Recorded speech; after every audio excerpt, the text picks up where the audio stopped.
बिहार की राजनीति में नए सियासी संकेत की चर्चा जोरों पर है। दावा किया जा रहा है कि अगले कुछ दिनों में मुख्यमंत्री नीतीश कुमार अपनी कुर्सी छोड़ सकते हैं। वहीं कटिहार से विधायक और फिलहाल सरकार में उप मुख्यमंत्री तारकिशोर प्रसाद अगले मुख्यमंत्री बनाए जा सकते हैं। इसको लेकर कटिहार के कई इलाके में जश्न भी मनाए जाने लगा है।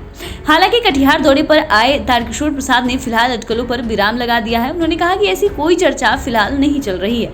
तारकिशोर ने कहा कि मुख्यमंत्री नीतीश कुमार बढ़िया काम कर रहे हैं और उनके बारे में कोई भी फैसला दिल्ली से लिया जाएगा, न कि पटना से। किस रूप में देखते हैं इसको? नहीं देखिए, हम सब तो भारतीय जनता पार्टी के बिहार विधानमंडल के नेता हैं और पूरे एनडीए के नेता श्री नीतीश कुमार जी हैं और स्वाभाविक है कि उनके बेहतर नेतृत्व में बिहार ने विकास के क्षेत्र में एक बड़ी अंगराई ली है। हम लोग विकास के पथ पर आगे बढ़े हैं और इसलिए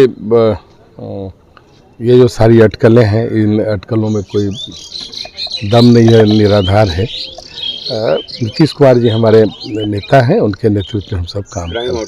बता दें कि मुख्यमंत्री नीतीश कुमार ने खुद 30 मार्च को बिहार विधानसभा में अपने चेंबर में पत्रकारों से अनौपचारिक बातचीत में इस बात के संकेत दिए थे कि वो मुख्यमंत्री पद छोड़ना चाहते हैं। नीतीश ने तब कहा था कि विधायक, लोकसभा सांसद, केंद्र सरकार में मंत्री, बिहार विधान परिषद के सदस्य रह चुके हैं, अभी भी एमएलसी है। नीतीश को लगता है कि उनको अगर एक बार राज्यसभा की सदस्य मिल जाए तो उनका सियासी जीवन पूरा हो जाएगा। पत्रकारों ने जब उनसे पूछा कि आप अपने पुराने संसदीय क्षेत्र नालंदा का दौरा कर रहे हैं, पुराने संसदीय क्षेत्र बाढ़ को जिला बनाने की बात की है, वहां से कई बार सांसद रह चुके हैं, तो क्या फिर से लोकसभा चुनाव लड़ेंगे? इस पर उन्होंने कहा कि यह मेरा बिल्कुल निजी दौरा है। 2 साल तक कोरोना काल के कारण मैं नहीं जा पाया था, इसलिए वहां जा रहा हूं, लोगों से मिल रहा हूं, समस्याएं सुन रहा हूं। लोकसभा चुनाव लड़ने का इरादा नहीं है। इस दौरान नीतीश ने कहा कि अब तक वह राज्यसभा के सदस्य नहीं बने हैं, इसीलिए उनकी इस बात से लगा कि राज्यसभा जाना चाहते हैं। साथ ही नीतीश ने यह भी कहा कि वो फिलहाल बिहार की सेवा कर रहे हैं, यहाँ की जिम्मेदारी उनके पास है।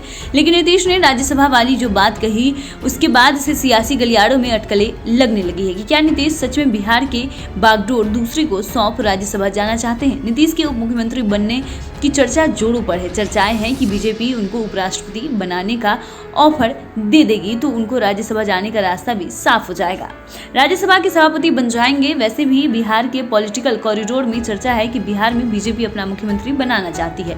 वीआईपी के 3 विधायक बीजेपी में शामिल हो गए हैं। बिहार विधानसभा में 77 विधायकों के साथ बीजेपी सबसे बड़ी पार्टी बन गई है। बिहार से बीजेपी विधायक हरिभूषण ठाकुर बचौल ने दावा किया है कि कांग्रेस के 19 में से 13 विधायक बीजेपी के संपर्क में है, तो जल्द ही बीजेपी का दामन थामेंगे। बीजेपी जिस प्रकार अपना कुनबा बड़ा कर रही है, उनके बाद अंदाजा लगाया जा रहा है कि नीतीश को बिहार की राजनीति से हटाकर खुद बिहार की सत्ता पर काबिज होना चाहती है। कटिहार से बोलता बिहार की रिपोर्ट। आपको ये रिपोर्ट कैसी लगी हमें कमेंट कर जरूर बताएं।